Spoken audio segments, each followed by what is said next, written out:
Hey friends, does the world just feel crazy right now? Like you turn on the news or you scroll social media and it just feels like, what in the world is going on? If that feels true to you, that for sure feels true for me.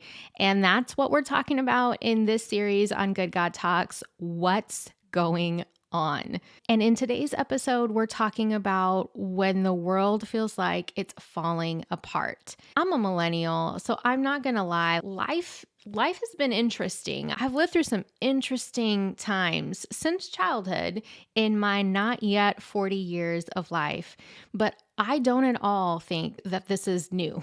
I think that every season of life under the sun has had its own form of tumultuous circumstances, its own form of crazy.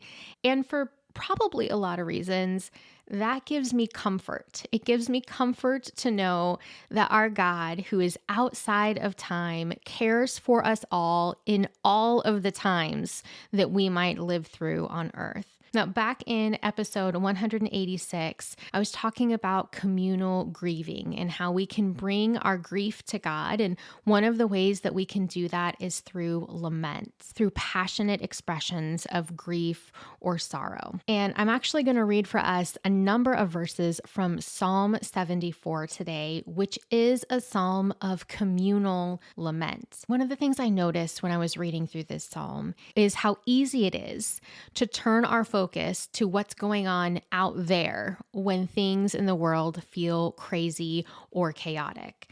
I'm going to jump into Psalm 74, starting in verse 4, and I'm going to kind of skip around a little bit and notice how this song of lament, of expressing grief or sorrow, is focused on what Israel's enemies are doing. It says, "There your enemies shouted their victorious battle cries. There they set up their battle standards. They swung their axes like woodcutters in a forest. They burned your sanctuary to the ground. They defiled the place that bears your name. Then they thought, let's destroy everything." So they burned down all the places where God was worshiped. "We no longer see your miraculous signs. All the prophets are gone, and no one can tell us when it will end.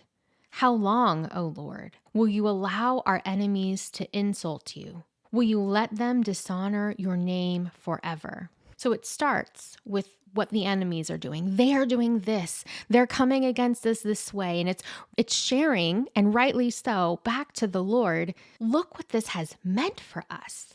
We don't get to see your miracles. The people who tell us your word, they're gone. No one can tell us how long this season is going to last. Your enemies are insulting you. How long are you going to let them do that, God? Are you going to let them do this forever? And then the song of sorrow progresses to focusing on God. I'll pick it up in verse 12. It says, "You, O God, are my king from ages past, bringing salvation to the earth. You split the sea by your strength. You crushed the heads of the Leviathan. You caused the springs and streams to gush forth, and you dried up rivers that never run dry. Both day and night belong to you. You made the starlight and the sun. You set the boundaries of the earth, and you made both summer and winter." And in verse 20, it says, "Remember your covenant promises, for the land is full of darkness and violence." A lot of this passage of grief and sorrow reminded me of where our world is at today. And again, I take comfort in that, because not only does that remind me of where our circumstances are right now, it also reminds me of our God who was before all of this and who created the world and set the earth's boundaries and created the seasons. And this is our God that we can run to and we can rely on and that we can trust in. We get to come to the Lord even in our distress, even in our wonderings and our worries of what is going on. We can call on him to remember his promises to us. And I promise you, he does not forget.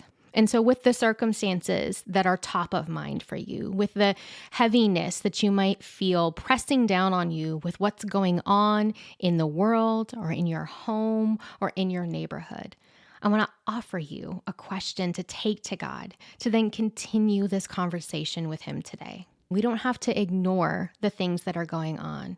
I invite you, start as the psalm did, telling God about what you see and what is hard and what feels like it's taking so long and the pain that you're enduring.